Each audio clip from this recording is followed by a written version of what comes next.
Eduardo Marinho, artista gráfico carioca que está de passagem por Florianópolis, numa viagem que segue pelo sul do Brasil. O Eduardo tem uma história de vida interessante, de quem não se conforma com o sistema que nos é imposto. É uma arte contestadora que, ao mesmo tempo, enche a mente de senso crítico e alma de poesia. Bom, para começar, não é que eu não me conformo, eu não me adequo, eu não consigo me adaptar a esse sistema. E eu tentei de todas as maneiras, assim, fui militar, fui bancário, estudei direito, mas não dá, não consigo, não tem explicação para isso. Eu fui procurar um sentido e a vida foi se fazendo por si, observando as coisas, aprendendo muito, entendendo por que a sociedade é tão injusta, como os nossos valores são plantados, como as pessoas vivem de forma infernal por acreditar nesses valores e estar sempre querendo, por exemplo, vencer na vida, projetando valores nas coisas, na superfície, esquecendo das coisas que a gente tem por dentro, do afeto, da integração, da solidariedade, da harmonia. Essas coisas que a gente não encontra na sociedade e que precisa encontrar. Eu tento fazer o que o Gandhi diz, ser a mudança que se quer no mundo. Eu acho o mundo muito pouco solidário, eu procuro ser um pouco mais. O mundo é muito competitivo, eu procuro não ser competitivo em nada. Não estou querendo vencer na vida, só que estou querendo viver em paz, o mais em paz possível. Primeiro eu fiquei sem nada mesmo, uma mochila nas costas e caminhando, dormindo em qualquer lugar. No estilo hippie antigo, na época ainda tinha hippies, né? Eu fui ser o que chamava na época micróbio. Não tinha nada. E tinha que pedir até o que comer. São experiências muito ricas, que a maioria das pessoas vê como depressivas ou humilhantes. A pessoa que tem muito orgulho, ela não consegue entender qual é a da humildade. Ela confunde a humildade com humilhação. A gente, quando tem humildade, a gente não se sente menor e não se ofende com nada. A gente vive muito mais em paz, porque também a gente não se sente maior do que ninguém e não tem necessidade de disputar nada com ninguém. Então isso deixa a gente em condição de estar sempre aprendendo. Até com insulto a gente aprende, mas as pessoas preferem se aborrecer. Você com humildade você se aborrece muito menos. Você entende o porquê da agressão. Você não se sente diminuído com ela. Você vê uma pessoa descontrolada, você não vai se descontrolar junto, né? E como é que tu ficaste conhecido no Brasil inteiro? Meu trabalho me levou a dialogar muito com as pessoas. Vendendo artesanato, eu comecei a escrever o que eu pensava, fazer brochinhos gravados em relevo no metal, sabe? E isso me levou a muita ideia, muita gente que pensa, muito debate, muita conversa, sabe? E eu acostumei a trabalhar sempre falando com as pessoas. Um dia chegaram pessoas com câmera e microfone e filmaram o que eu estava fazendo, que era normal, o dia a dia. Só que essas vieram perguntando mais do que as pessoas que estão olhando o meu trabalho, porque elas eram jornalistas e estavam trabalhando nas perguntas, né? Então, eu falei tudo o que eu falo sempre, minha visão de mundo, que não é nenhuma verdade, é só minha visão de mundo, é a forma que eu vejo, não tenho nenhum apego nas minhas ideias. Pelo contrário, nem gosto da maioria delas, gostaria de estar errado em muita coisa. Então, só é um desenvolvimento do trabalho. Aí, mandou para o mundo pela internet. E as pessoas começaram a ficar espantadas. Mas eu não estou vendo nada demais no que eu estou falando, eu estou só vendo o mundo à minha volta. Estou vivenciando na função de aprender. E nessa função de aprender, a decorrência dela é explanar, né? Fluxo, botar para fora também. Não é para eu aprender sozinho, é para eu trocar com as pessoas. Até porque as pessoas acabam te corrigindo quando você está errado. Né? E a tua arte? Tu consideras que a tua arte tem um caráter político? Aí eu vou cair no jargão do tudo é político, né? A minha arte é uma necessidade que eu tenho. Na verdade, ela é um veículo, não é o foco. Para mim, não é a arte pela arte. A arte é um veículo que eu uso para dizer o que eu penso. Numa sociedade, numa estrutura social que me maltrata o sentimento. Sabe? Eu sinto as pessoas abandonadas. Eu sinto as injustiças. Eu sinto a opulência e o luxo. Não focalizo assim nas pessoas, não. Mas eu vejo que a estrutura, o sistema social é podre, dominado por pouca gente que não está nem aí com o sofrimento da maioria. Não é possível acreditar que a miséria é necessária. É impossível de acabar com a miséria. É mentira, tem dinheiro, tem conhecimento para isso. Não tem permissão para isso. A miséria serve para submeter o trabalhador por chantagem. Por medo de ficar na miséria, ele aceita trabalhos mal pagos, condições horríveis de trabalho.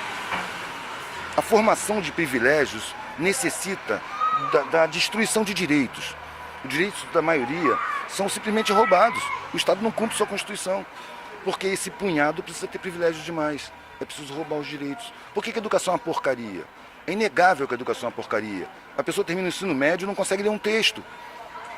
Às vezes termina o ensino superior e não consegue ler um texto. Então existe uma ignorância plantada. É necessária, criada para as pessoas não se darem conta do que acontece. Porque o que acontece é muito óbvio, basta refletir um pouquinho. A gente é levado a acreditar em mentiras. As correntes da escravidão contemporânea são fabricadas com mentiras. E o que dá força para essas correntes prenderem a gente é a gente acreditar nelas. Você querer vencer na vida, querer competir, mercado de trabalho é mentira, não é mercado de trabalho. Foi feito assim para apavorar as pessoas. Antigamente o cara ia terminando o curso dele para começar a trabalhar, ele estava ansioso para trabalhar. Agora ele está com medo, porque ele vai entrar numa arena onde todo mundo é inimigo de todo mundo. A vida foi feita um inferno para fazer um paraíso artificial dessas pessoas, que um punhado que anda de helicóptero por aí, que a mídia mostra como deuses e que hipnotiza as pessoas para ficarem de quatro na presença dessas pessoas. Eu fico indignado aí. E como é que as pessoas recebem a tua arte? Qual é a aceitação e se tem diferença também daqui no sul? É muito variado. Mas as pessoas que não gostam, as pessoas que não gostam mesmo, não se aproximam. Olham, se incomodam e vão embora. Também não entram em contato. Então eu tenho sorte. Raramente alguém entra em discordância explícita, assim. Eu lembro de um cara lá no Ceará, que foi engraçado, um senhor gordão, assim, um ar autoritário, cheio de pelo branco no peito, com um medalhão de ouro. Eu tenho pra mim que era um latifundiário, com 2 filhos. Um igualzinho a ele em miniatura, e o outro completamente diferente. O menino era mais lourinho, sacou? Tinha um olhar mais sagaz, mais inteligente. Aí esse cara chegou no pano assim, olhou, viu o desenho, esse desenho aqui, ó. Por tão poucos terem tanto, é que tantos têm tão pouco. Ele olhou, eu não concordo com isso não. E começou a falar sobre a competitividade natural e tal. E eu não tive nenhuma facilidade em discordar dele, mostrar a minha opinião. Eu não falo assim, você está errado, sacou? Eu falo, você pensa desse jeito, eu respeito o seu jeito de pensar, mas eu penso diferente. Eu penso diferente por isso, por isso, por isso. E nesses por issos é que o erro dele vai aparecer. Não no sentimento dele ser atacado, sacou? Só que nos por isso o cara fica sem reação, sem saber o que fazer. Aí um menino, igualzinho a ele, estatelou e me olhou de olho arregalado. Nunca viu ninguém falar assim com tanta igualdade com o pai dele. Foi o que eu imaginei. O outro me olhou debaixo da franjinha assim, com meio sorriso. Pelo mesmo motivo, nunca vi ninguém falar assim com meu pai. E estava gostando. Aí eu tenho pra mim que ele puxou a mãe. O Eduardo, e tu expõe sempre na rua, assim? Como é que é? Tu pede permissão para alguém para expor? Não, se eu peço permissão, ela é negada. Eu nunca peço permissão, eu vou botando. A não ser que seja dentro de um bar de alguém, entendeu? Ou mesmo na parede de um bar que tá, eu vou lá conversar com o dono. Ó, tô com esses desenhos aqui, dá para colocar. Mas tá fechado, eu vou botando. Se não puder, alguém vai ter que vir me dizer. E eu não saio fácil não, tem que vir pelo menos uns 3. Senão eu fico conversando, não é que eu sou valente, vou peitar, vou insultar, não, vou ficar comentando, o que que tem, eu tô só botando meu desenho. Não, tira, calma, vamos conversar, vai levando, cara. Agora, quem quiser conhecer melhor o teu trabalho, como é que faz para encontrar, como é que consegue? Se for ao vivo, se for encontrar comigo com os desenhos mesmo, no papel, eu fico em Santa Teresa, geralmente quando eu estou no Rio, nos fins de semana, de 2 às 8 da noite, no cinema, no Largo do Guimarães. Agora na internet tem o blog observarabsorver.blogspot.com, né? Dentro dele tem um linkzinho que é ver o trampo. Aí você clica ali, abre um blog só de desenhos, pinturas, aquarelas, algumas esculturas, uns trabalhos, né, que eu juntei nas fotos e botei lá. Depois que tu teve esse rompimento assim na tua vida, que decidiu encarar uma outra realidade e por vontade própria e suas experiências nesse caminhar junto com as pessoas marginalizadas, que tu conviveu com elas, conta um pouco dessa experiência tua ali, de estar na rua, ver uma realidade que te chamava atenção, que te chamava para ir conhecer, e os aprendizados que você teve junto com essas pessoas. A visão que se tem dessas pessoas, cara, é uma visão bem estereotipada. O que eu fui descobrindo é que são pessoas, não são lixo, como a gente vê, que tem sentimentos, personalidades, tem pessoas interessantíssimas, tem pessoas agressivas, tem pessoas que piram. Miséria pira, né, cara? É muito sofrimento o tempo todo. Tem uns que piram, cara. Começa a falar sozinho. Tem outros inteligentíssimos, tem outros que têm uma esperteza inata. Tem os que fazem só roda. Tem os bois que não têm expressão nenhuma, que se sentem mesmo um lixo. Tem os revoltados que guardam a revolta que pode explodir a qualquer momento. Tem os que deterioram o caráter, são capazes de qualquer coisa. Tem de tudo, cara. É gente, é ser humano. O que eu aprendi foi que tudo é gente, que ninguém é superior a ninguém. Superior são as condições, cara. Internamente todo mundo é gente, tem sentimento. Eu vi o mendigo morrendo, cara. numa casa abandonada lá no Ceará. E os amigos em volta. E o cara estava sorrindo e o cachorro dele estava na cama com ele, na cama em cima de um papelão. E lambendo a cara dele. E ele estava sorrindo. Sabe? E eu li um pedacinho de um livro que é feito em cima de entrevistas de enfermeiras que trabalham com pacientes em estado terminal, de clínicas particulares, né, para pessoas bem abonadas.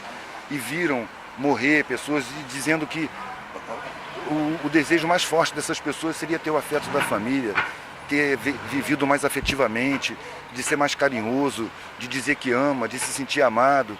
Sabe? Nesse momento aparece o valor da vida, né? E a pessoa se sente desperdiçada.